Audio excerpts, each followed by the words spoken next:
mucho tiempo antes. Bueno.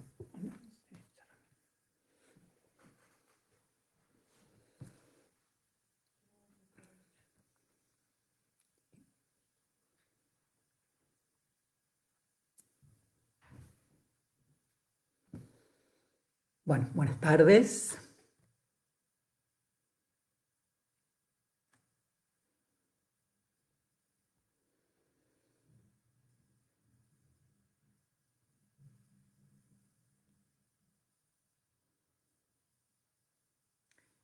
Bueno, buenas tardes. Estamos transmitiendo de la fanpage de la Escuela Freudiana de Buenos Aires. Mi nombre es Diana Rodríguez. Bueno, y cuando alguno de ustedes me confirme que están recibiendo la transmisión, bueno.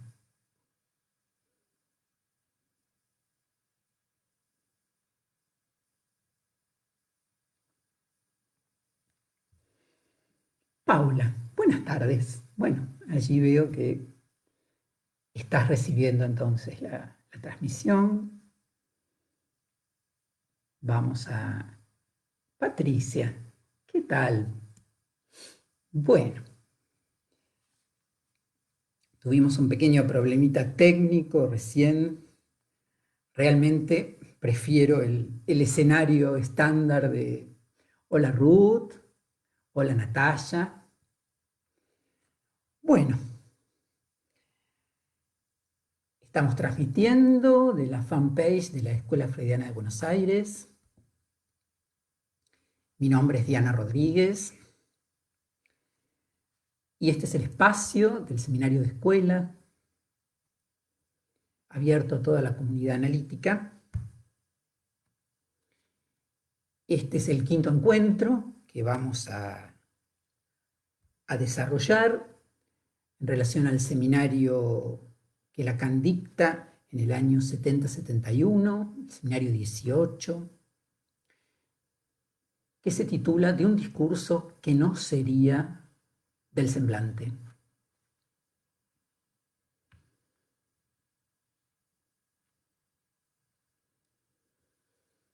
Bueno, empezando por los agradecimientos a la comisión directiva y, bueno, especialmente a su presidenta, Liliana Donsis, quien me invitó a participar de este seminario.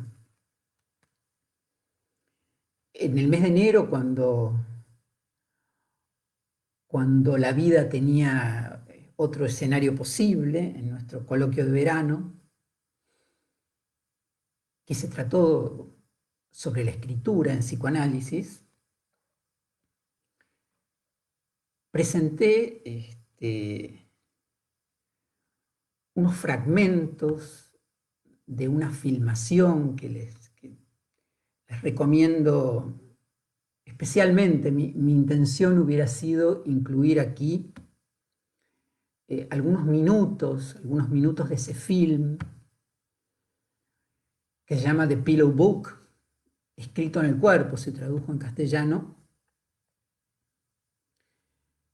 Les recomiendo que en estos días, donde bueno, a veces sobran unos ratitos, o este fin de semana largo, se deleiten con el film de Greenaway, que es del año 96, creo, de una belleza estética notable, donde ahí verán, en esa muestra artística, verán cómo la escritura y la mano del calígrafo, la caligrafía, la escritura y esa asociación indisoluble con la pintura ponen en juego el goce del artista. Creo que es esa película la que me entusiasmó tanto para avanzar en estas ideas que Lacan propone. Bueno.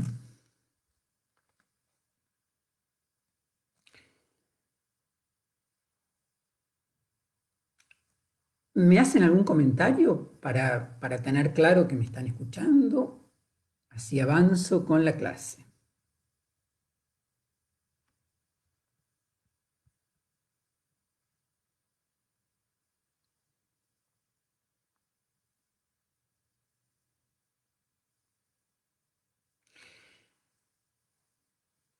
Voy a comenzar con una frase que guía todo el recorrido de lo que les voy a proponer.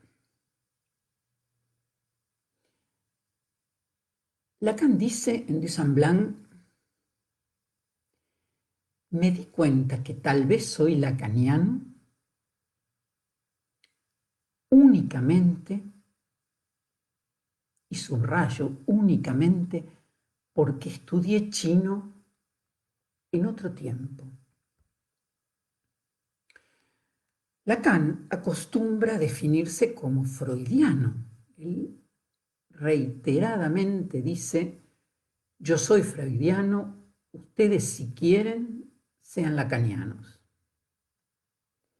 En este texto, sin embargo, en este seminario, Lacan dice: me doy cuenta que soy lacaniano. Y dice únicamente porque en algún momento estudié chino. Con lo cual,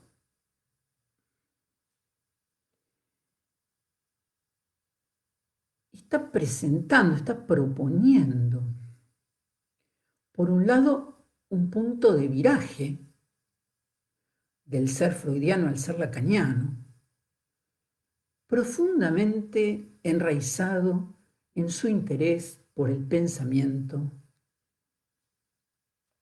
filosófico, ético y estético chino. Sabemos que Lacan estudió chino durante la ocupación alemana de París, en la Escuela de Lenguas Orientales, con Paul de Miville, que era un sinólogo, un especialista en ciencias chinas, traductor de manuscritos orientales. Entre el 69 y el 73, Lacan renueva la inmersión en los textos chinos, en esta oportunidad con el sinólogo François Chen, tal como lo mencionó Patricia en la clase pasada, y va a trabajar intensamente durante 4 años. Esta cercanía con los textos, estas experiencias literarias, lo llevan a Lacan a tener un encuentro real con lo que llamará la cosa japonesa. Viaja a Japón por primera vez en el año 63 y vuelve muy impactado por las grandes obras de la estatuaria budista de los templos de Kioto y de Nara. A su regreso, si ustedes buscan la clase del 8 de mayo del 63, Seminario de la Angustia, Lacan comparte con sus alumnos las ideas que ha gestado a partir de ese encuentro con lo real del pensamiento chino, fundamentalmente en relación al deseo y a una idea renovada de lo femenino. Muy interesante esa clase, es la clase del 8 de mayo del 63. Y este interés no se limita solamente a los textos. Lacan, si le creemos a Rudinesco, cuando vuelve de este primer viaje de Japón, encarga a su arquitecto para que le diseñen la Prévost, que es su casa de descanso en las afueras de París, un anare.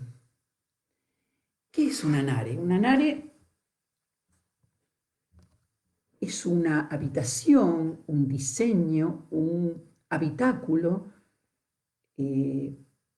preparado para desarrollar la ceremonia del té. Con lo cual Lacan está comprometido no solo con las ideas, hay algo de su voce que está en juego en este vínculo con la cosa japonesa. Un nuevo viaje a Japón en el 71, donde dicta un seminario en ese tiempo donde se preparaba la publicación en japonés de sus escritos. Ese viaje es absolutamente contemporáneo del dictado de este seminario, del seminario 18. Por eso la escritura china es central en este tiempo de su teorización. Y acá vamos a detenernos a explicar que los ideogramas chinos son los mismos que usa la escritura japonesa, que los nombra kanji, porque los japoneses hasta el siglo IV contaban con una lengua y no así con una escritura. Fueron los monjes budistas que migrando de China hacia Japón llevaron no solo la filosofía budista, sino también una escritura. Los ideogramas chinos son los mismos que utiliza el japonés para escribir. Se nombran en japonés kanji. Por eso en ese viaje relacionado con la publicación de la traducción japonesa de sus escritos, Lacan va a hacer un comentario muy interesante. Se los leo. Está en el texto Aviso al lector japonés. Lacan dice: todo el mundo no tiene la suerte de hablar chino en su lengua. Para que ésta sea su lengua, del chino un dialecto. Ni sobre todo con ello haber tomado una escritura para su lengua, la lengua japonesa, haber tomado la escritura china,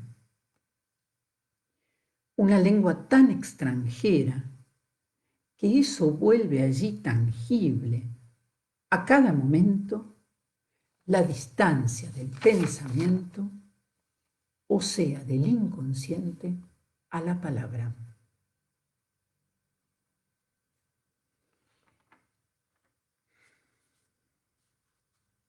La escritura china, entonces, que es también la japonesa, es central en este momento de la teorización de Lacan. Fundamentalmente en la clase 3, 4 y 5 de este seminario, Lacan se va a detener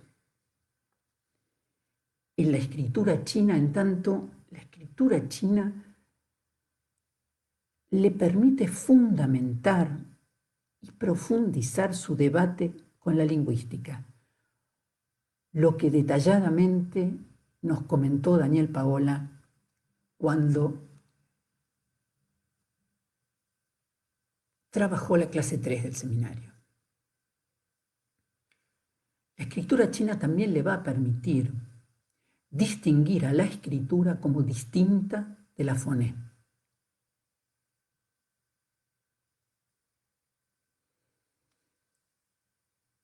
Por otra parte, avanzar reformulando en el concepto de letra que había ofrecido en sus escritos, en la instancia de la letra, ligando de este modo la letra al registro de lo real.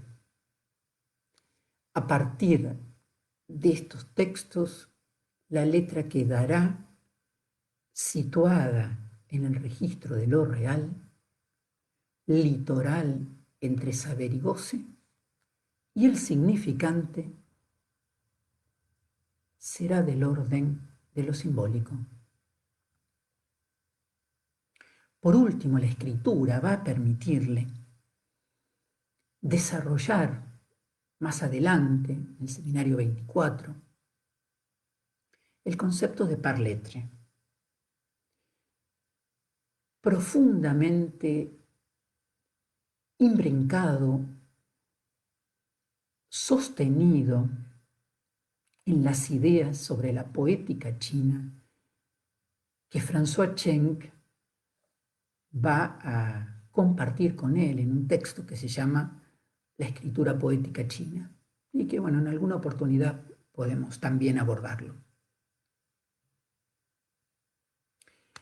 Entonces, me di cuenta que tal vez soy lacaniano únicamente porque estudié chino. Es una postura fuerte. Voy a intentar, atravesando los textos fundamentales que Lacan trabajó en lengua original con François Cheng, recortar al menos dos cuestiones que me parecen muy luminosas, dos aportes interesantísimos para pensar la posición del analista.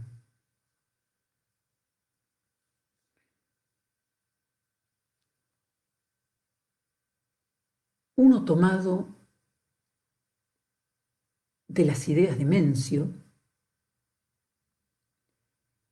del libro de Mencio, que es uno de los textos que trabaja con Cheng, y desarrolla la idea de una metáfora cuya acción suspendemos en el momento de la palabra. En el debate con los lingüistas, con los cuales coincide que no hay otra posibilidad para el lenguaje que una metáfora fabricada para no andar, Lacan va a proponer una metáfora cuya acción suspendemos en el terreno de la palabra. Por otra parte, a partir de los conceptos que toma del Tao, del taoísmo, y fundamentalmente de la pintura de Xitao, Lacan va a desarrollar la idea de vacío central. Me parece que, bueno, esta idea de vacío central es una dirección, un sentido que Lacan imprime a la dirección de la cura.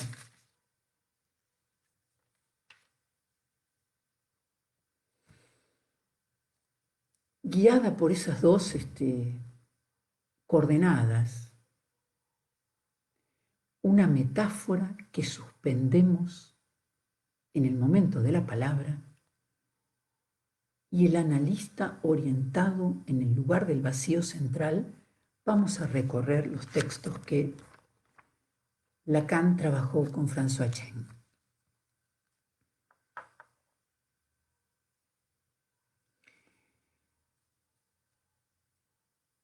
Tenemos el texto testimonial de François Cheng en una publicación que se llama Lacan, el escrito, la imagen. Es de Ediciones del Cifrado, del año 2003. Allí nos dice Cheng: Lacan quería, en mi compañía, visitar, o en muchos casos volver a visitar ciertos campos del pensamiento chino. Dijimos que Lacan había trabajado estos textos traducidos al francés. En este momento, Lacan se propone revisitar estos textos de la manera más auténtica posible, nos dice Cheng, estudiándolos en su escritura original, línea por línea, palabra por palabra. Inútil decirles con qué prisa acepté esta proposición. Lacan, con su manera tan tenaz y tan abierta de interrogar los textos, con su capacidad tan pertinente para hacer resaltar la apuesta de una interpretación, contribuye a reforzar mi impulso, a agudizar mis facultades de discernimiento. Ahí uno puede leer una dirección, ¿no? Un sentido. Contribuye a reforzar mi impulso, a agudizar mis facultades, de tal modo que Lacan va a movilizar de tal modo a Chen en sus avances que Lacan va a imprimir esa dirección en el deseo de Chen, que serán plasmados tenía por acá el texto, bueno, dos textos centrales, Vacío y Plenitud, que les recomiendo, es un libro encantador, fácil de leer, muy interesante. Y por otro lado, la escritura poética china, que ya mencioné.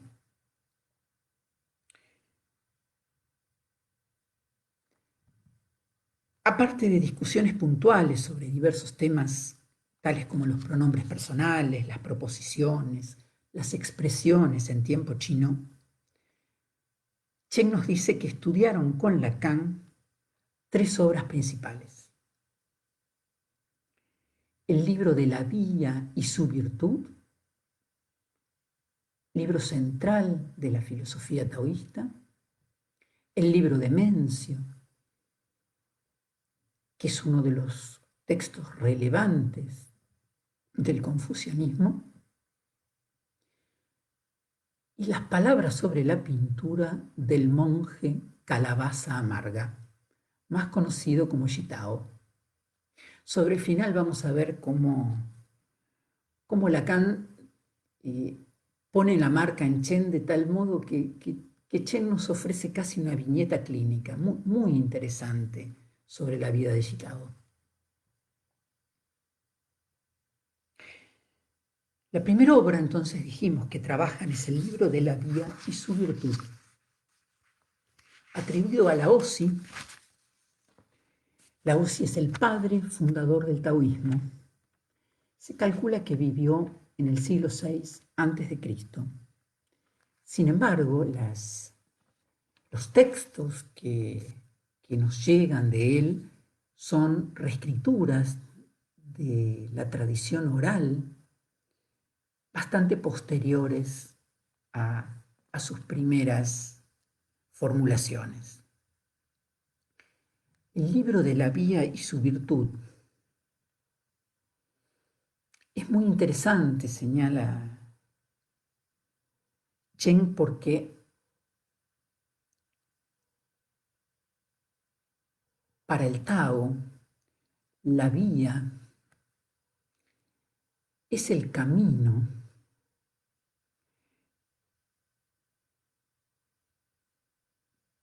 pero también es hablar. La palabra Tao quiere decir vía y también quiere decir hablar. Y por eso Chen nos propone un juego fónico en francés entre vía, Tao, vía, bois en francés, y voz, que en francés suena también bois. Una vía que tiene que ver con la voz, con el hablar.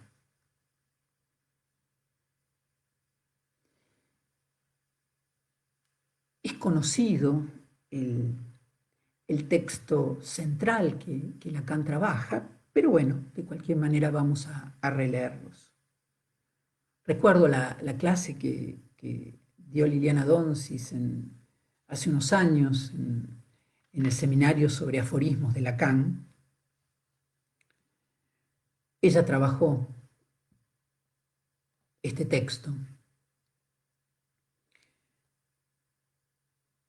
El Tao de origen engendra el 1. El 1 engendra el 2 engendra el 3 engendra los 10.000 seres, los 10.000 seres enlazan al yin y abrazan al yang. Por el soplo del vacío central, realizan el intercambio, entendimiento.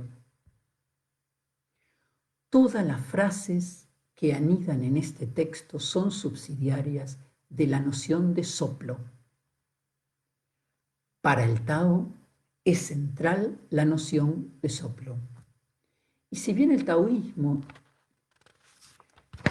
no desdeña, no deja de lado las divinidades tradicionales de la creación, a partir de cierto momento desarrolla la idea de soplo, que no está en contradicción con las ideas de las divinidades de la creación como la mayoría de las religiones que conocemos. Pero esta idea de soplo le permite una concepción unitaria y orgánica de un universo vivo donde todo se enlaza y todo se sostiene por el soplo. Escuchen, ¿no? Escuchen los significantes, ¿no? Todo se enlaza y todo se sostiene por el soplo. Es una entidad dinámica capaz de engendrar la vida.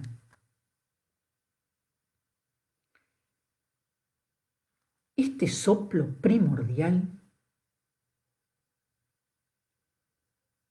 emana del vacío original que engendra un primer soplo que es el 1. De ese vacío original,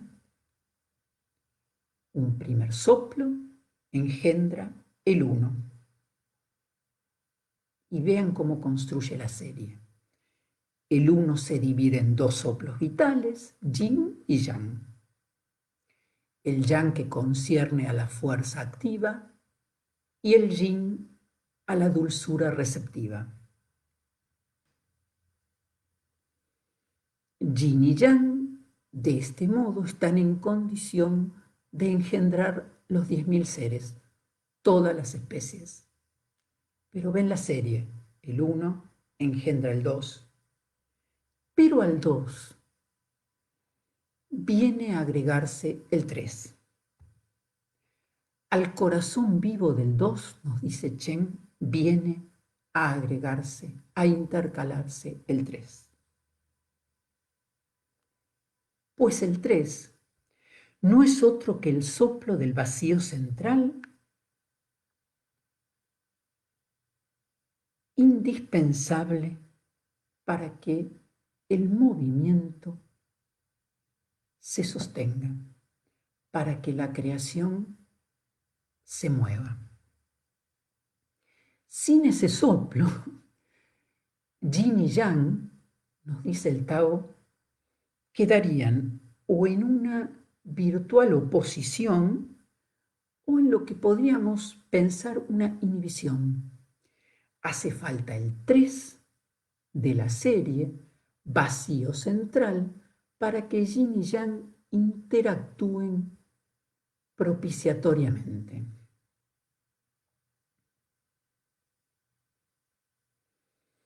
El Tao implica un cambio continuo que requiere de este soplo vital permanente. Lo que nunca cambia en este movimiento es el vacío mismo. Ese vacío donde dijimos se origina el soplo, que es lo único constante. Desde esta óptica, estamos forzados a admitir que el verdadero ser es a cada instante el salto mismo hacia el ser. La verdadera vida es a cada instante el impulso hacia la vida. Parece nombrar el deseo, ¿no? El vacío central transforma al sujeto en proyecto, en el sentido que lo proyecta hacia adelante, tendiendo siempre hacia lo inesperado. La verdadera realización no está en el estrecho recinto de los cuerpos, tampoco en la vana fusión, fusión con un otro que sería lo que permitiría el uno, sino en el ir y venir sin fin y siempre nuevo entre las unidades de la vida.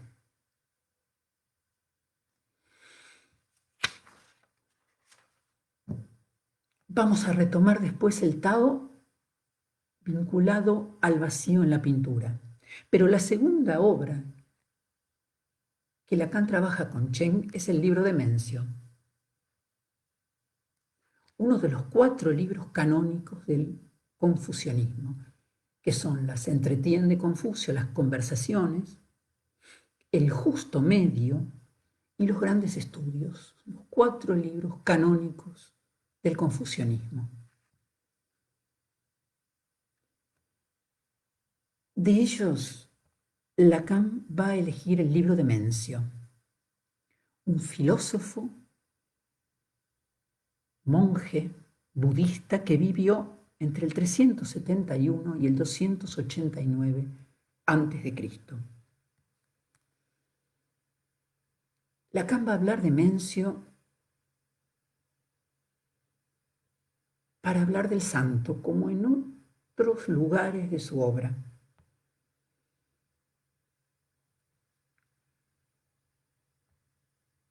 Así como los taoístas construyeron su sistema ternario con el yin, el yang y el vacío central, los confucianistas fundaron también este ternario, pero lo llamaron cielo, tierra, hombre. Esto confirma que para los chinos el pensamiento se sostiene en el ternario, en el tres. La idea taoísta del vacío central aparece en la filosofía de Confucio como el justo medio. El justo medio designa una ley vital y constante, no inmutable, constante, en el funcionamiento del Tao. No nos olvidemos que el Tao no es otra cosa que la creación en marcha. El justo medio para Mencio es lo que garantiza el orden de la vida. Es como la viga central del edificio. Según Mencio, el justo medio es lo que se debe hacer en cada circunstancia. Es la más alta expresión de la justicia. Lacan recorta con Chen una frase de Confucio que es central para nuestra práctica. Confucio dice a un discípulo que lo interroga sobre su saber. Confucio dice no poseer ningún saber preestablecido. Su saber es tan vacío como el vacío. Vamos a ver cómo pensar, ¿no?, en la posición del analista, que su saber sea tan vacío como el vacío, ese lugar a encarnar.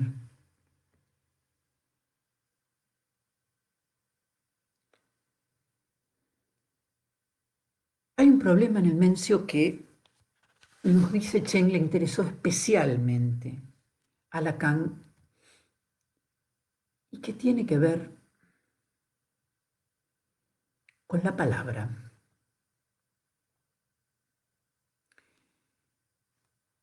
Lacan lo va a desarrollar minuciosamente en la clase 3 del seminario que tan interesantemente nos comentó Daniel Paola. Les recomiendo las clases anteriores a esta, están todas en la fanpage de la escuela. En esa clase 3, Lacan dice que va a tomar de Mencio la idea de he o she.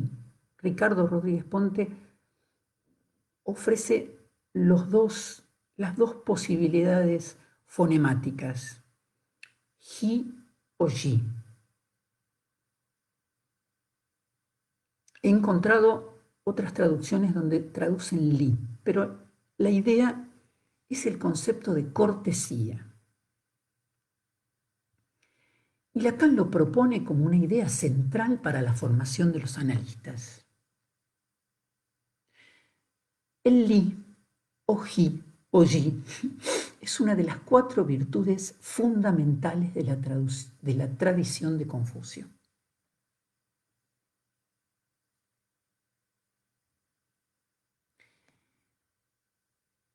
Mencio, en su libro escrito en el siglo III a.C.,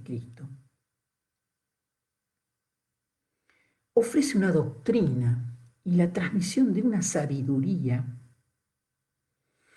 fundamentalmente destinada al manejo de la política, pero que hará extensiva a todos los vínculos del lazo social. Para la época de Mencio, los discípulos de Confucio eran sabios letrados. No era para cualquiera esto de leer y escribir en China.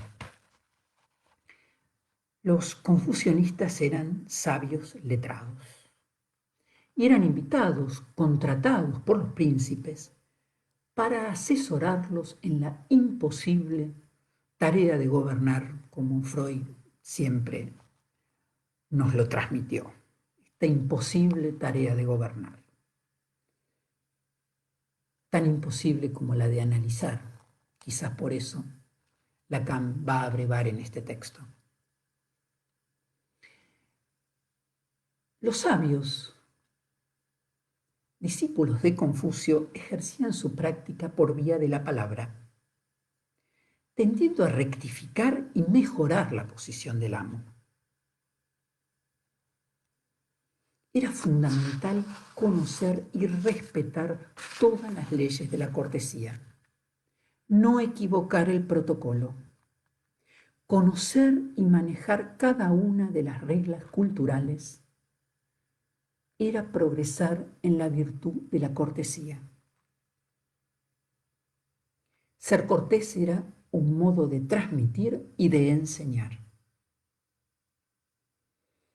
Por eso los maestros estudiaban las distintas formas en las distintas provincias chinas a través de las cuales circulaban.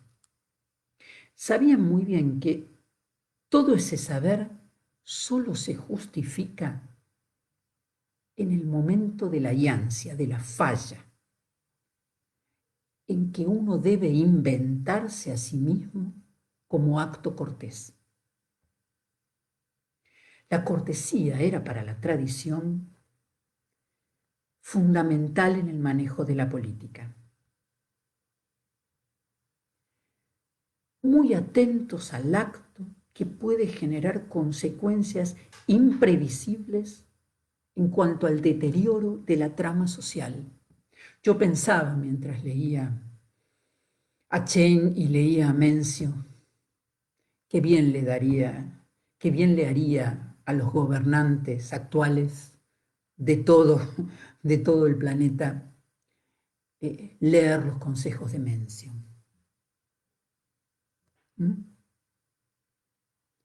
Cautela en el acto que puede generar consecuencias imprevisibles en cuanto al deterioro de la trama social.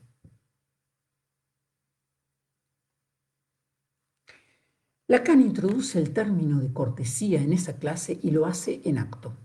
Él tenía que dictar el seminario un día en que había huelga en la facultad.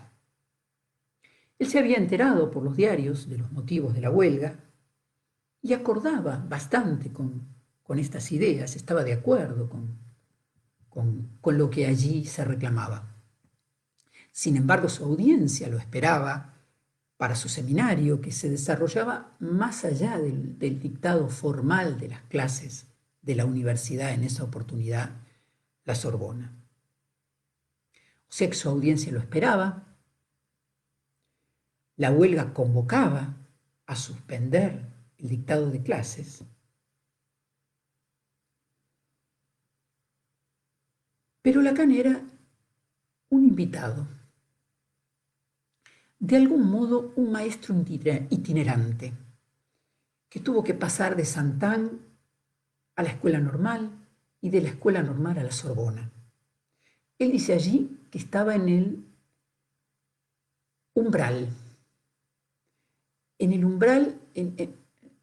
ni adentro ni afuera, en el umbral, y que si él hubiese escuchado con atención, a modo de campanita, los textos que Georges Mounan había proferido acerca de su mal manejo de la lingüística, él hubiera advertido que su salida de la universidad se avisoraba. Por eso dice, estoy en el alero, soy un invitado y debo entonces también respeto a las autoridades universitarias que me han alojado. ¿Cómo consensuar, ¿no?, las ideas que él compartía en relación a la huelga, su audiencia que lo esperaba y una posición cortés en relación a la universidad? Entonces Lacan se presenta y chequea en la audiencia, bueno, cuál es cómo pulsa la idea de la huelga, lo que le vuelve es silencio, y entonces decide hablar, pero dice que no va a hablar de lo que tenía pensado. Y desarrolla ahí una de las más interesantes formulaciones en relación a la universidad que también nos señaló Daniel.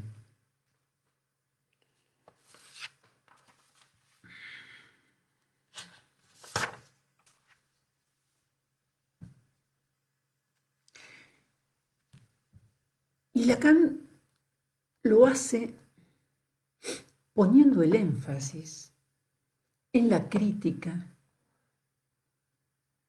que ha recibido de los lingüistas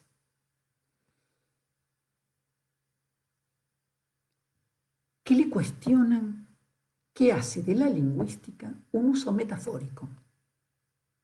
No lo cuestionan solo a él, como discípulo de Saussure,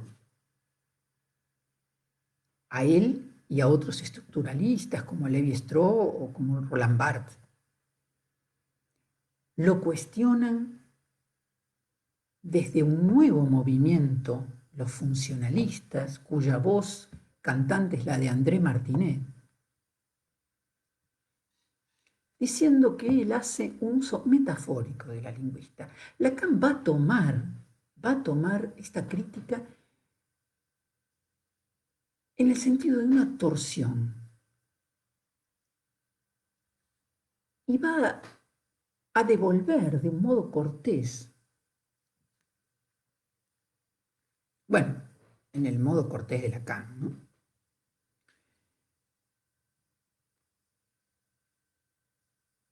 les devuelve a los lingüistas la idea que no advierten que ellos también hacen un uso metafórico de ella. En tanto, no hay otra manera de habitar el lenguaje que hacer un uso metafórico. Y que los lingüistas se confunden en la ilusión de atrapar el objeto de la lingüística que siempre escapa. En tanto, el referente es inhallable, se desplaza, porque es siempre real. Y ahí va a escribir un ideograma, que es el del yang, para reforzar la idea del referente inhallable. Y va a introducir otro ideograma, que es donde quiero poner el énfasis. Él escribe ahí Wei. wei, actuar. Y también escribe gu wei, no actuar, para señalar que además ese verbo funciona como conjunción, prototipo de la metáfora.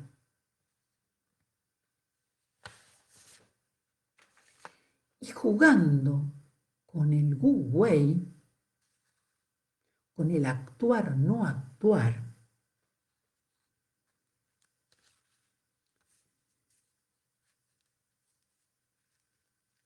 Lacan dice que allí tenemos que aprender de Mencio algo muy relevante para la formación de los analistas. Wei, gu wei, actuar, no actuar.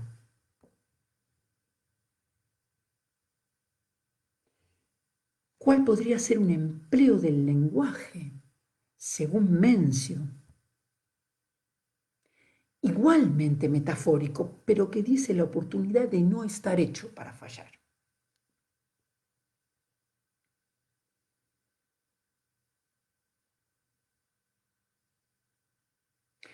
Hay una idea central en la doctrina de Confucio entre el no actuar y la manera sabia de manejarse. ¿Qué quiere decir para Mencio ese wei, gu wei? ¿Y qué puede aportar al psicoanálisis? Actuar, no actuar es suspender el empleo de la palabra, generalmente la última palabra, en el que con esa última palabra, y queriendo tenerla, nos convencemos, y queremos convencer que nuestro discurso ha atrapado el objeto. Eso da siempre, según Mencio, un efecto descortés en el sentido chino. El otro que recibe la palabra no puede sentir sino su abolición cuando la frase se ha terminado de esa manera. Solo queda la supresión subjetiva del otro o su adhesión imaginaria. Ese empleo del lenguaje sobre el que Lacan se detiene en Mencio, cómo suspender la acción en el empleo de la palabra. Actuar, no actuar. En el lugar de una metáfora fabricada irremediablemente para fallar, Lacan toma de Mencio la idea de una metáfora cuya acción suspendemos. Y así hace Lacan en acto para cada uno de los factores en juego ese día de la huelga.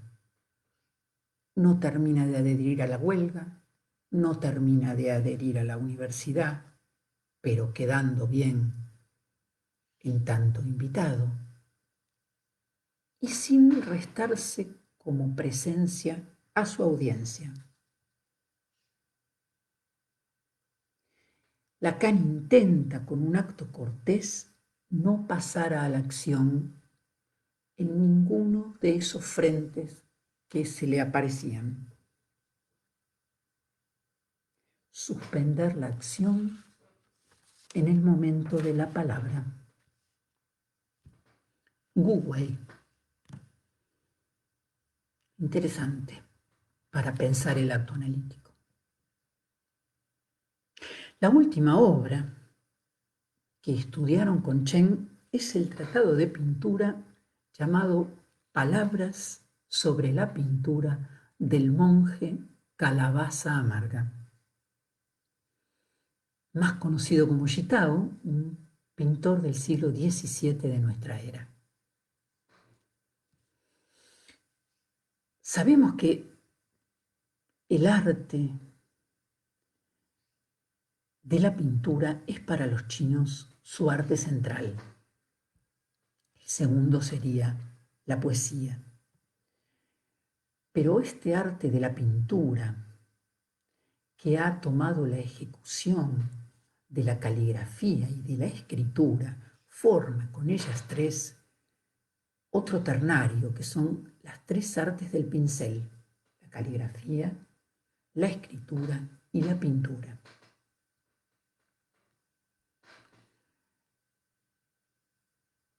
El arte caligráfico y el arte pictórico, tal como lo practican los chinos, es un arte de vida.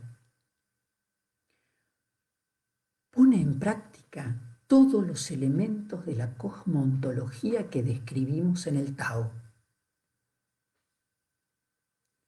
Lacan se detuvo especialmente en dos nociones de esta cosmontología: en la noción de Yin-Yung o caos y en el trazo único del pincel o la pincelada única de Xitao. Todas estas nociones que dependen de la creación artística están en una relación íntima con la manera en la cual los pensadores chinos conciben la creación. La primera noción, por ejemplo, el Yin-Yung, el caos. El Yin-Yung es el estado previo a la división del Yin y el Yang. Son aún indiferenciados, pero en virtual devenir, movimiento permanente. El estado que el Yin-Yung designa es la promesa de vida. En la pintura es precisamente ese espacio primero del papel, de la seda, en sus inicios, en el seno del cual el deseo de la forma puede aparecer. Y el acto de emprender, de figurar, puede llevarse a cabo. En la realización de un cuadro, el Yin-Yung está en el comienzo, pero nos dice Xitao, debe permanecer presente en el curso de la ejecución y subsistir hasta el final. Tanto es así que en la óptica china, un cuadro demasiado terminado es un cuadro fracasado. Inclusive, si ustedes han tenido oportunidad de ver, esto se ve muy bien en la película que les recomendaba al principio, The Pillow Book. Y se ve también muy bien en un corto que les recomiendo, dura 5 minutos, está en internet, que se llama Los montes Yinting en otoño, la pintura de Xitao. La pintura puede exhibirse en la pared, pero es más usual que esté encerrada en un rollo que el espectador despliega y va desenrollando activamente, participando en el movimiento del despliegue de la obra. En ese ir y venir del rollo se metaforiza la permanente presencia del movimiento del soplo vital. En relación a esta primera noción de Yin-Yung, de caos, de real, podríamos decir, Lacan se interesa en el trazo único del pincel, la pincelada única, tal como Xitao la presenta. El trazo único del pincel se desprende del Yin-Yung en tanto primera afirmación del ser. Él es esa imagen del soplo primordial que se desprende del vacío original. el soplo primordial que se desprende del vacío original según los taoístas, aquí se presenta como trazo sobre el caos, sobre el yin-yang, sobre lo real.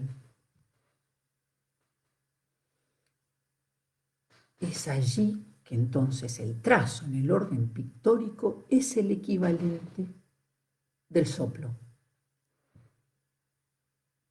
El soplo entonces es motor de la palabra y motor del trazo.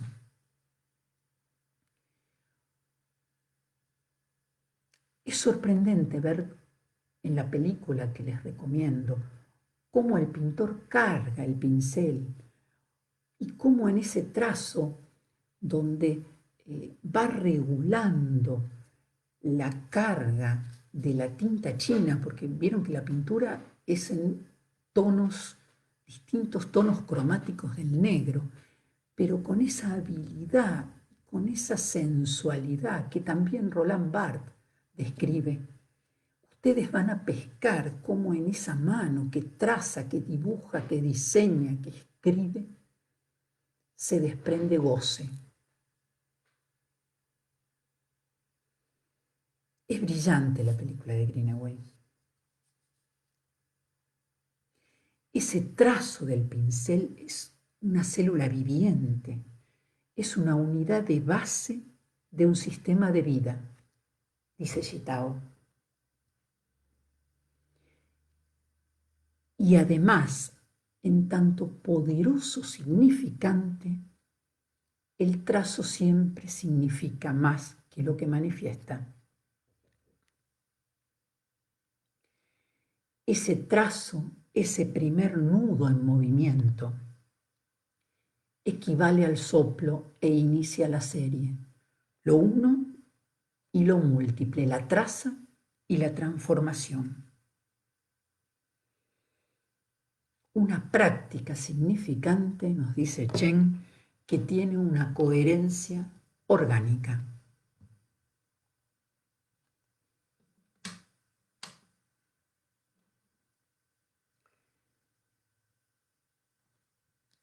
Entre las figuras dibujadas más abstractas y al mismo tiempo más significantes, tenemos que contar los ideogramas que tanto interesaron a Lacan.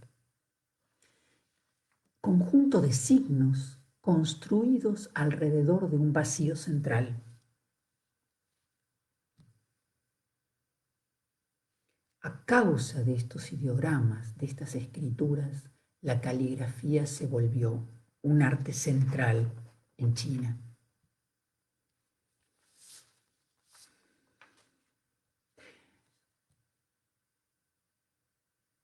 Lacan y Chen se habían comprometido de algún modo a que Chen suprimiría sus conocimientos sobre psicoanálisis. Pero yo les aseguro que si ustedes leen Vacío y Plenitud, se van a dar cuenta que la manera en que allí Chen presenta a Gitao es una pequeña viñeta clínica jugosísima. Después de tantos conceptos densos, les prometo que esto es muy interesante. Lo otro también es muy interesante, pero abigarrado. Gitao fue un pintor de principios de la dinastía Qing, siglo XVII a XIX.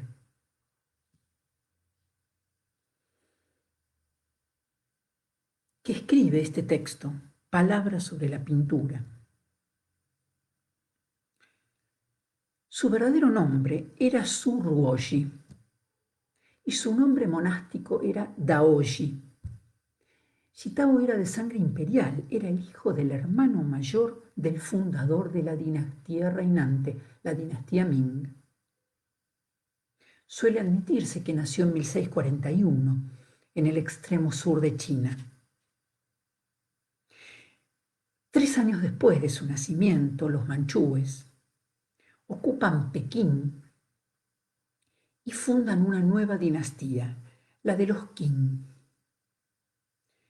Los legitimistas Ming, la dinastía a la cual Shitao pertenecía, se refugian en el sur y el padre de Shitao es nombrado regente, pero son invadidos por los Qing. Toda la familia imperial y toda la clase aristocrática es asesinada y el único rescatado por los sirvientes es Shitao, un niñito pequeño de 3 años de edad que es dado para la crianza a los monjes budistas, donde se ordena monje y obtiene toda su fundación, toda su formación y su fundación. Bueno, van a ver por qué el lapsus. Su fundación y su formación.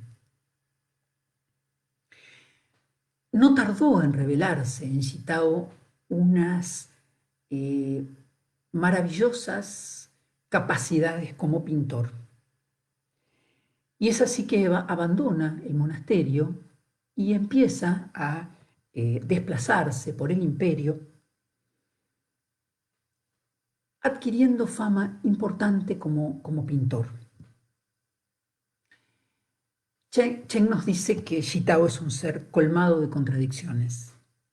Es descendiente de la familia real, escapa por milagro a la masacre durante el cambio de dinastía y se ve obligado a trabajar para los nuevos reinantes, la dinastía que asesinó a su raza, que están muy interesados en su obra.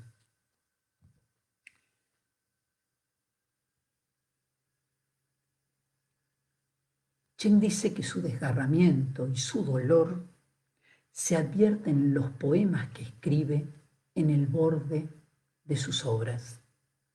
Acá vuelvo a recomendarles el videíto que hay sobre los montes Yintin en otoño. Ahí está bien explicado el diseño que él escribe en el borde del cuadro y que Liliana Donsis también trabajó.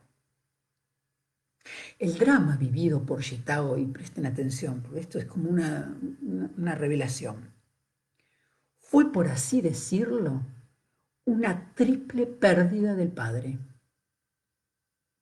¿No? Triple pérdida del padre. Pérdida de su padre de sangre, el genitor,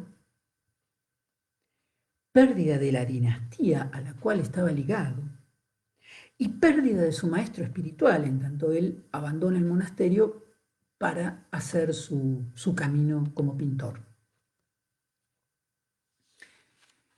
Chen nos dice que Shitao pasa toda su vida intentando hallar una identidad. Qué significativo que se nombra de 30 maneras distintas, de las cuales él ofrece algunas. El sobreviviente de la antigua dinastía, el anciano de Qinxiang, el discípulo de la gran pureza, el monje calabaza amarga, el venerable ciego y su nombre oficial, Shitao, que es muy revelador de la esencia del ser de este sujeto. Porque Shitao significa literalmente ola de piedras y parece mostrar la nostalgia por un mundo siempre en devenir, dividido entre lo líquido y lo sólido, caos originario, Yin-Yun, ola de piedras, antes que la tierra, el cielo, se dividan. Shitao buscó la vía de su realización en la pintura. Triple pérdida del padre. Chen nos está proponiendo un santón que le permita de algún modo suplir esa triple falla de estructura.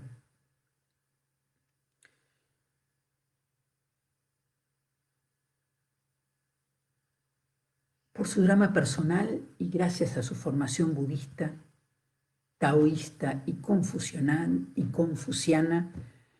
Shitao llevó muy lejos su exploración.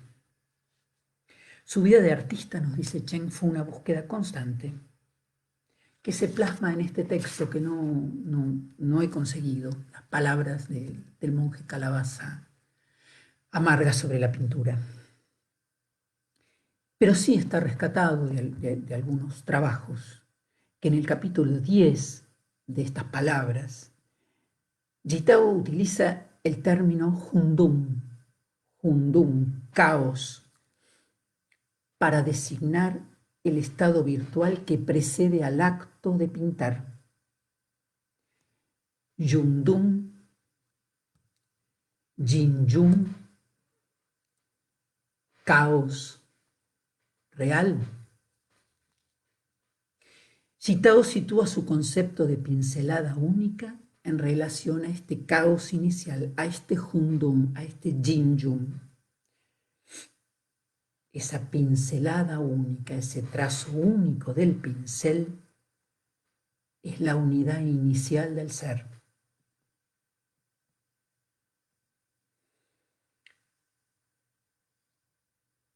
Caos originario, ola de piedras. Lacan nos va a decir que la escritura es acomodación de restos de goce.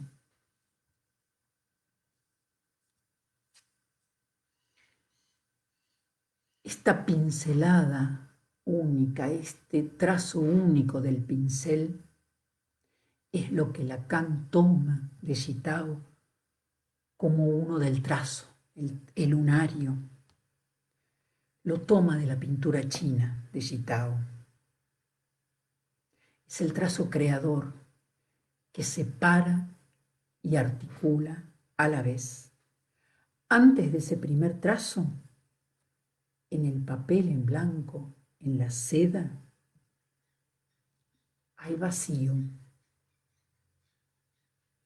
Ese primer trazo, producido por el S1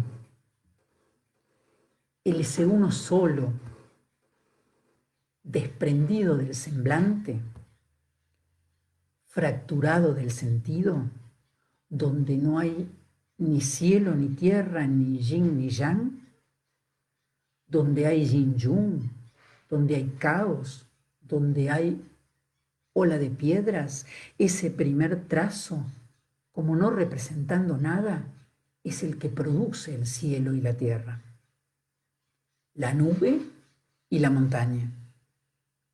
No hay mundo antes del trazo. El trazo significante, desprendido del sentido, lo que podríamos propiamente llamar el enjambre de ese uno, significante que proviene del gran otro. Ante la ausencia del otro, de donde provienen los significantes, el niño enfrentado a la angustia de la cosa, allí donde el otro ya no está para apaciguar la angustia, inventa con lo que tiene a mano, con ese uno que cae cuando se rompe el semblante. Con eso el niño hace trazo y crea el mundo. Por eso Lacan nos dirá que la letra es esa huella de nada que escribe y tacha a la vez. Tachadura de ninguna huella que esté de antemano, dice Lacan. Para circunscribir, para escribir, para rodear, para recortar un pedazo de real, para agujerear con un borde, el borde del pincel, el S1, donde se cernirá un objeto que podrá acotar la angustia. La escritura reduce el vacío original de lo real a un borde abordable por el objeto petit a. Volvemos a la frase inicial. Soy lacaniano. Aquí ya Lacan se presenta como lacaniano. Y subrayo únicamente porque estudié chino en otro tiempo. El pensamiento chino, me parece, imprime una torsión a la obra de Lacan. El Tao le ofrece a Lacan la idea de una posición para el analista donde situarse en la dirección de la cura. La vía del analista, su camino, su posición en la dirección de la cura, tiene que orientarse de acuerdo al Tao, apostando a encarnar ese vacío central. Encarnar ese vacío central que hace que la obra disponga siempre de un lugar vacío, para perpetuar el movimiento incesante del deseo, como Lacan lo metaforiza con la pintura. El trazo no es para Gitao una representación del mundo, es una recreación de un mundo siempre en movimiento. Cuando Lacan vuelve del Japón y su avión vuela sobre Siberia, lo que ve desde el cielo es ninguna huella de actividad humana, un desierto puro. Por eso Siberia es la huella de la no representación, de lo que no se puede imaginar ni representar. Y por eso Lacan dice que hay que reconstruirlo. Y aclara, hay que reconstruirlo si se puede. En ese desierto Lacan ve la dimensión del vacío central del Tao. Es el camino para el analista y el vacío central, apostando a ocupar esa posición. Por eso vuelvo a subrayar estas dos ideas que me parecen centrales. El vacío central del Tao y el trazo de Gitao como una orientación, como un sentido, como una dirección para la posición del analista en la cura que conduce.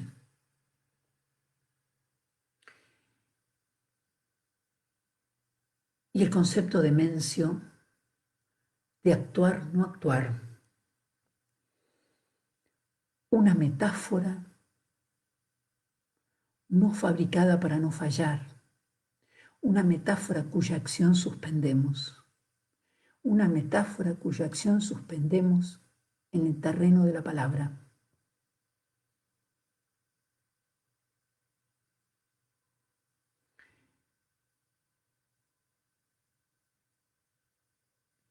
Y la suspendemos para no sellar con la ilusión de atrapar el objeto, de no designar en la ilusión de haber encontrado el sentido último, que deja al sujeto sometido a la identificación a esa palabra, o inhibido, anulado. Así es como entiendo este Wei Wu Wei, actuar, no actuar, como Mencio lo propone. Bueno, espero haber podido transmitir al menos estas dos ideas. La idea de Mencio en relación al suspender la acción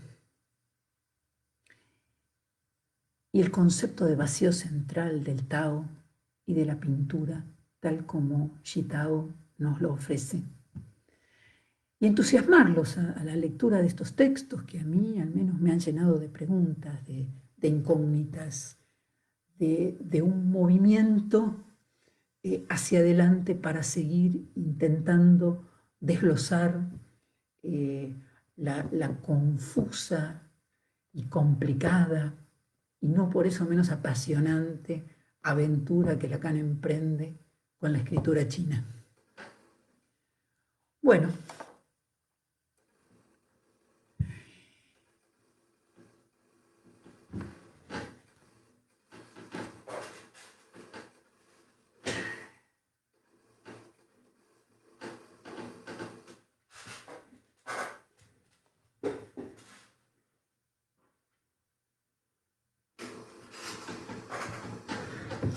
aquí estoy, tuve un pequeño problemita técnico con la iluminación. Bueno, acá tenemos un...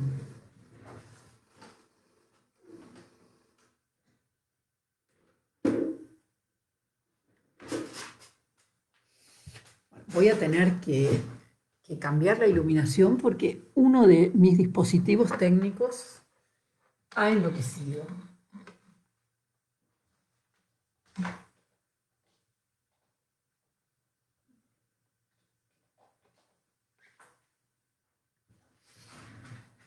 Bueno, en realidad esto fue una puesta en acto de suspender la acción en el momento de la palabra para que ustedes puedan manifestarse y hacerme algún comentario, alguna pregunta. ¿Mm? Vamos a ver si yo puedo.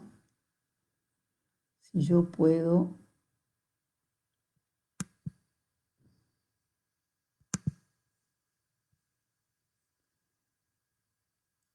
Laura Guterman de Bahía Blanca, Santiago Deus, Hugo Belitza, Andrea Diegues.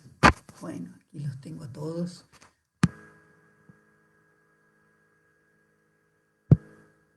Joanciño, Ana Lucía, Laura de Agostino,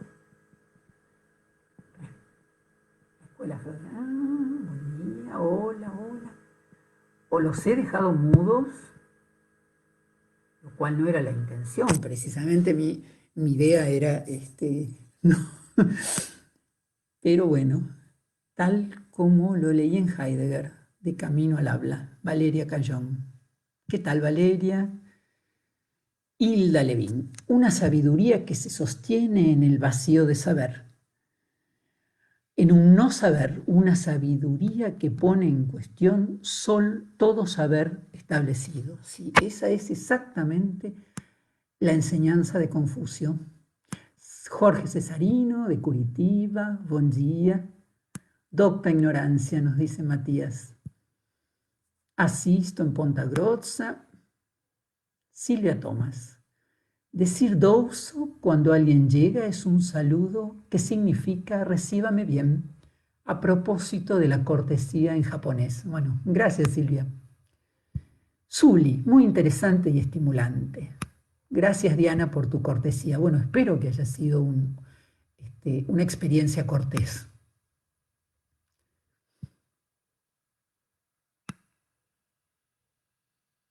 Mariel, ¿podrías dejar por escrito los nombres de la película y del video? Bueno, los voy a dejar por escrito, pero la película es The Pillow Book, Peter Greenaway, 1996.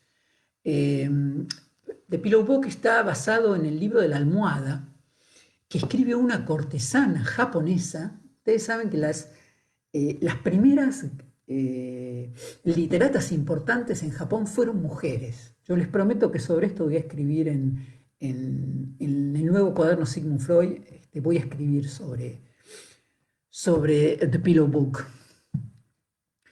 Parece ser que hay un arte de lo femenino que se adquiría en la corte y era recomendado por las cortesanas atravesar por esa experiencia antes del casamiento, siglo IV de nuestra era. María Teresita, escrito en el cuerpo de Greenaway. Bueno, y la otra, Mariel, la otra es Los Montes Xintín en otoño. Giselda, gracias Diana, me interesa el enlace con la pintura, por los ideogramas, claro. Bien, bien. Leonardo, Valeria, Juan Pablo, muy interesante. Bueno, gracias, son todos agradecimientos. Silvia Gallardo. Bueno, si he logrado contagiar el deseo, quiere decir que el vacío puso esto en movimiento. Me parece que Lacan ya en el 63 viene tomado de la idea de deseo de los chinos. Es sorprendente como a veces no se incursiona demasiado en todo este costado, en toda esta sabiduría que Lacan recoge de los chinos, claro, tan ajenos a nuestro mundo occidental, y la verdad que en estos momentos lo que viene de China no es de lo mejor, así que tratemos de conservar este buen recuerdo. Bueno.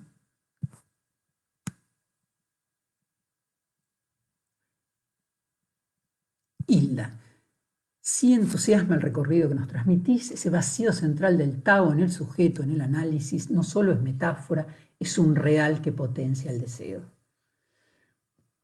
Bueno, Graciela, ¿le gustó? Se trata también de una ética, claro, sí, bueno, el libro de Mencio es exactamente un tratado sobre la ética enlazada a la política, por eso decía, qué interesante, qué jugoso sería para nuestros gobernantes, y no me refiero solo a los argentinos, ¿no? El mundo atraviesa en este momento una experiencia inédita, y si hay algo que uno pudiera recomendarle a los gobernantes, que yo les recomendaría humildemente, es lean a Mencio.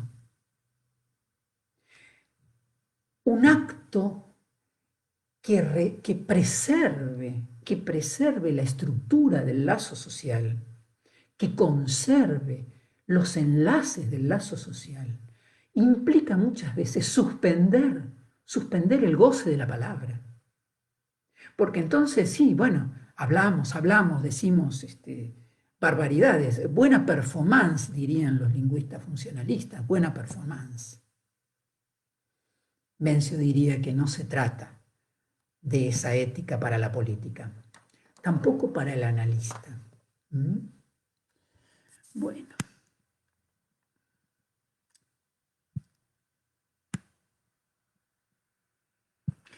Javier, sí, el 3 del Tao. Si ustedes buscan, en internet la manera en que se dibuja el enlace del yin y el yang con el vacío central, es casi a mí me evocaba la topología de los enlaces que Lacan va a ofrecer cuando trabaja las identificaciones con las reversiones tóricas. Es muy interesante ese enlace, parece el enlace de dos toros, el yin y el yang abrazados, pero el vacío central, esa posibilidad de agujero, de soplo siempre activo que relanza al sujeto en su camino. Sí, tal cual, es una lógica ternaria.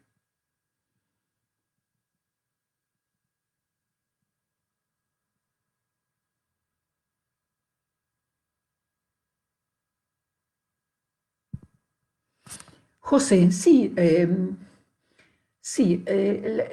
cuando nuestro discurso, dice José, pretende captar al objeto, es descortés. La cortesía entonces remite al corte, palabra que contiene en nuestra lengua. El corte sitúa a cada uno. Sí,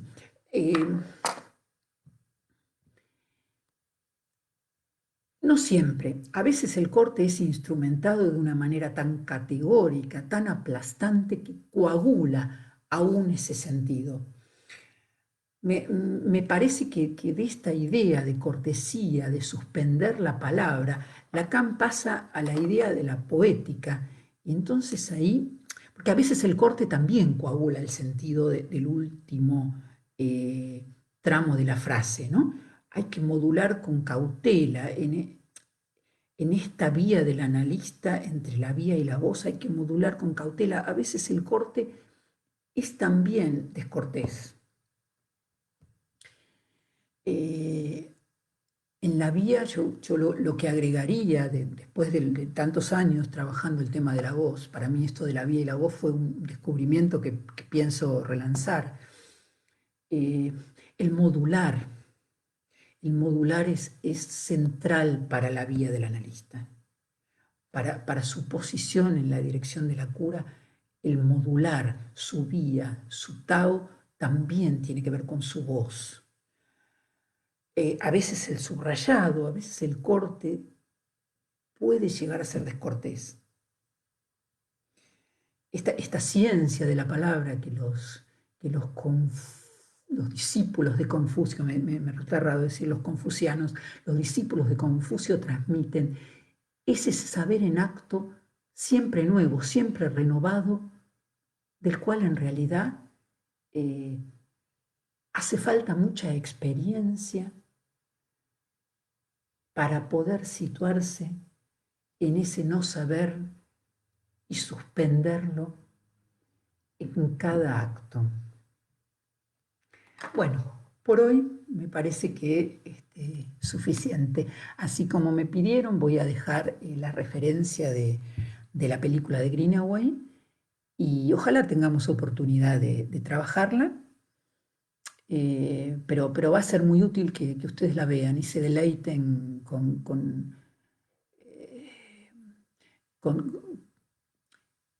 con esa visión, con esa cámara que toma el movimiento de la mano absolutamente preñado de goce, al decir de Barth. Bueno, buenas tardes a todos y bueno, los invito desde ya a la próxima clase del seminario que va a estar a cargo de Eva Lerner.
No, tengo miedo, como vos me dijiste, claro, porque tengo miedo, vos me dijiste que solo eso, porque me dijiste que grabara para que quedara. Finalizar.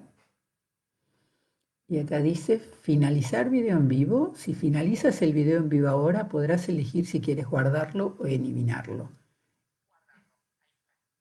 Claro, pero acá tengo que poner finalizar de vuelta, ¿no? Ok, ahí pongo